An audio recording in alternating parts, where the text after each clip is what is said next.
विधानसभा चुनाव के नजदीक आते ही भाजपा कांग्रेस के टिकट दावेदारों के नाम अभी तक अप्रत्यक्ष रूप से सामने आ रहे थे, लेकिन आज एक बड़ा नाम प्रत्यक्ष रूप से सामने आया है और यह नाम है नर्मदा अपना अस्पताल के संचालक डॉक्टर राजेश शर्मा का, जिन्होंने एक प्रेस संवाद के माध्यम से बतौर भाजपा प्रत्याशी के रूप में नर्मदापुरम विधानसभा सीट से चुनाव लड़ने की इच्छा जाहिर की है।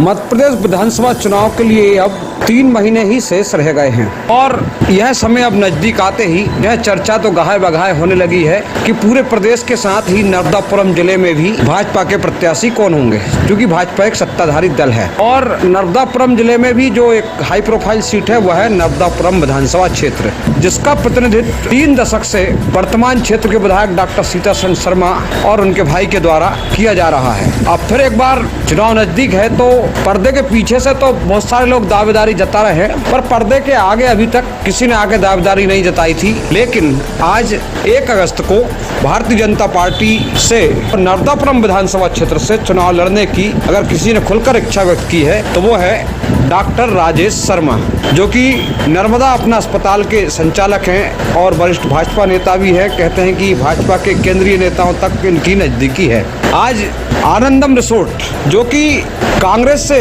जिनका नाम दबे पांव लिया जा रहा है, संजय गोठी उनका है, और इस आनंदम रिसोर्ट में आज भाजपा नेता डॉक्टर राजेश शर्मा ने प्रेस वार्ता करते हुए और अपनी इच्छा चुनाव लड़ने की व्यक्त कर ही दी है। हालांकि उन्होंने यह भी स्पष्ट किया है कि पार्टी का जो निर्णय होगा वह स्वीकार होगा। डॉक्टर राजेश शर्मा ने प्रेस वार्ता के प्रारंभ में पहले अपने मन की बात कही और उन्होंने स्वस्थ जीवन को लेकर अपना वक्तव्य दिया। अक्सर पूरा टूटता है तो उनको उठाने करने में और ज़्यादा इंजरी हो जाती है, अचानक ब्रेन हेमरेज हो जाता है, पता नहीं चलता है, बाथरूम में जाते हैं वहीं गिर जाते हैं। हार्ट अटैक होता है, हमको पता नहीं चलता है कि एसिडिटी के कारण हो रहा है, वाकई हार्ट अटैक हो रहा है। या किसी बच्चे ने अक्सर इलेक्ट्रिकल शॉक लगता है, गर्म पानी डाल देते हैं, या कहीं बिच्छू ने काट लिया, कहीं सांप ने काट लिया, कहीं गर्म पानी से 2 बच्चों को इंजरी हो जाती है। ऐसी छोटी छोटी चीज़ें हैं जिनसे भी गंभीर परिणाम निकलते हैं, केवल इसलिए कि उचित समय पे उचित स्टेप में इलाज नहीं हो पाता। तो जो वॉलंटियर्स हैं ये हर पंचायत में और वार्ड में जिनकी है उनको हम सर्टिफिकेट भी देंगे और अपने घर के सामने इनका लिखा भी रहेगा। जो वॉलंटियर्स करते हैं ये वो मित्र हैं स्वास्थ्य के, जो वक्त आने पर अगर आस पड़ोस का कोई व्यक्ति उनको बुलाता है तो अपना किट लेके जाके ये तब तक उनको सपोर्ट कर सकते हैं जब तक उनको भी डेफिनेटिव ट्रीटमेंट मिलती है। उसके पश्चात जब उनसे पूछा गया कि समाज सेवा के क्षेत्र में, शिक्षा के क्षेत्र में, स्वास्थ्य के क्षेत्र में तो आप काम कर रहे हैं, लेकिन राजनीति के क्षेत्र में भी क्या आप मन बना लिया है, इस सवाल का जवाब डॉक्टर राजेश शर्मा ने सीधा सीधा किया कि बिल्कुल लोकतंत्र के मंदिर का रास्ता राजनीति से होकर जाता है और हमें लगता है कि हम वहाँ से समाज के लिए कुछ लौटाने का सोच सकते हैं। लेकिन जीवन में मैं राजनीति के नहीं रहा, आप सबने देखा होगा मैं कभी भी राजनीति का हिस्सा कभी नहीं रहा, जैसे जिले की राजनीति का हिस्सा नहीं रहा। लेकिन मुझे ये पता है कि बहुत से जनमानस अपना मत देकर जब किसी को चुनकर एक विशेष दर्जा देकर उसे विधानसभा के मंदिर में भेजते हैं तो अपेक्षाएं बहुत सी होती हैं, और वो एक ऐसा स्थान है हमारे लोकतंत्र में जहाँ बहुत सी शक्ति मिलती है, जहाँ साधन मिलते हैं, अप्रोच बहुत इजीली हो जाती है कि हम वहाँ जाके वापस जिस क्षेत्र में हैं हम उस क्षेत्र की सेवा के लिए बहुत से आयाम होते हैं। और बिल्कुल राजनीति एक माध्यम हो सकता है, इससे इनकार तो नहीं करूँगा। मैं पिछले बार भी मैं उम्मीदवारी के दौर में था और जीवन में मैंने चिकित्सक के रूप में मैंने बहुत काम किया है। जैसे मैंने कहा कि अभी भी मुझे लगता है कि बहुत काम करने का है, क्योंकि चिकित्सा के क्षेत्र में नहीं है, बहुत जगह पे।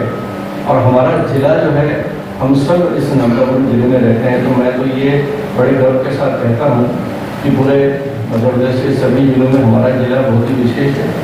मध्य प्रदेश का एकमात्र हिल स्टेशन हमारे पास है, सतपुड़ा के जंगल हमारे जिले में है, नर्मदा जी हमारे जिले में है, तवा का बैकवाटर हमारे जिले में है, सुतवा केसला में हमारे मित्र हैं जो जड़ी बूटी से काम करते हैं, security preparations ordnance factory, Itarsi का स्टेशन मेन जंक्शन जो भारत के मध्य में है और उत्तर से दक्षिण और पूर्व से पश्चिम जोड़ता है, तो इस क्षेत्र में बहुत ही समय आएगा।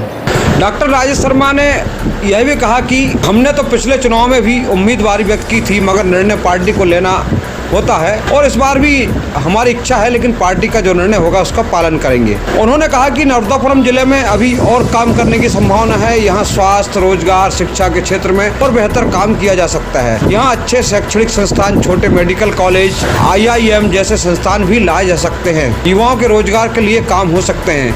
कुल मिलाकर नर्मदापुरम जिले में अभी बहुत काम की संभावनाएं नजर आती है। यह बात भी डॉक्टर राजेश शर्मा ने इस प्रेस संवाद कार्यक्रम में कही। उन्होंने कहा कि हम आने वाले दिनों में हर वार्ड और हर पंचायत में 5-5 युवाओं का चयन करेंगे। इन युवाओं को हम इमरजेंसी में मरीजों को कैसे ट्रीट करना है उसकी ट्रेनिंग भी देंगे। इसका फायदा यह होगा कि अगर आपके आसपास अगर कोई इमरजेंसी होती है तो आप उनको बुलाकर उनकी मदद ले सकते हैं। इससे यह लाभ होगा कि मरीज को सही समय पर प्राथमिक उपचार मिल सकेगा और उसकी हालत स्टेबल हो जाएगी, जिसके बाद उसे उचित उपचार के लिए समय मिल सकेगा। और यह कार्य हम बहुत जल्दी प्रारंभ कर देंगे, यानी कि हर वार्ड में, हर गाँव में 5-5 लोगों की एक पैरामेडिकल टीम हम खड़ी कर देंगे। जो हाईवेज हैं, सड़क के किनारे जो ढाबे हैं या कोई स्कूल है या कोई बस्तियाँ हैं, उनमें भी हम उनको ये ट्रेनिंग देंगे, क्योंकि अक्सर रोड से एक्सीडेंट जब होता है तो लोग बाग वीडियो जरूर बनाते हैं, लेकिन कोई आगे आके उठा की कोशिश नहीं करता कि उनको उठा के पास के किसी अस्पताल में ले जाएं। तो उनको भी एक प्रकार की ट्रेनिंग देने की कोई डर नहीं है। वो अगर उठा के ले जाते हैं तो उनको पुलिस करनी करेगी, उनका नाम भी लिखा जाएगा। हम कहीं ना कहीं अपने जीवन में एक जीवन को बचाने का काम कर सकते हैं इस तरह का। दूसरा जो है वातावरण के प्रति एक जागरूकता पैदा करना। इस तरह से एक पेड़ वृक्ष जो है वो लाखों रुपए की ऑक्सीजन देता है। वो कम से कम एक पेड़ जीवन में 1800 लोग जीवन भर में जितनी ऑक्सीजन देते हैं, एक भरपूर पेड़ उतनी आपको ऑक्सीजन देके जाता है। तो आसपास जो है जागरूकता के साथ में हम जो है प्रोसेसिंग का कार्यक्रम चलाने वाले हैं। इस प्रकार वरिष्ठ भाजपा नेता और अब टिकट के दावेदार माने जा रहे नर्मदा अपना अस्पताल के संचालक डॉक्टर राजेश शर्मा ने समाज सेवा और स्वास्थ्य सेवा के साथ ही अब राजनीति की सेवा में भी आगे आने का मन बना लिया है। अब उनकी यह सेवा पार्टी किस प्रकार लेगी, क्या उनको टिकट मिलेगी या नहीं मिलेगी, ये तो आने वाला समय ही बताएगा। Bureau report, Itarsi.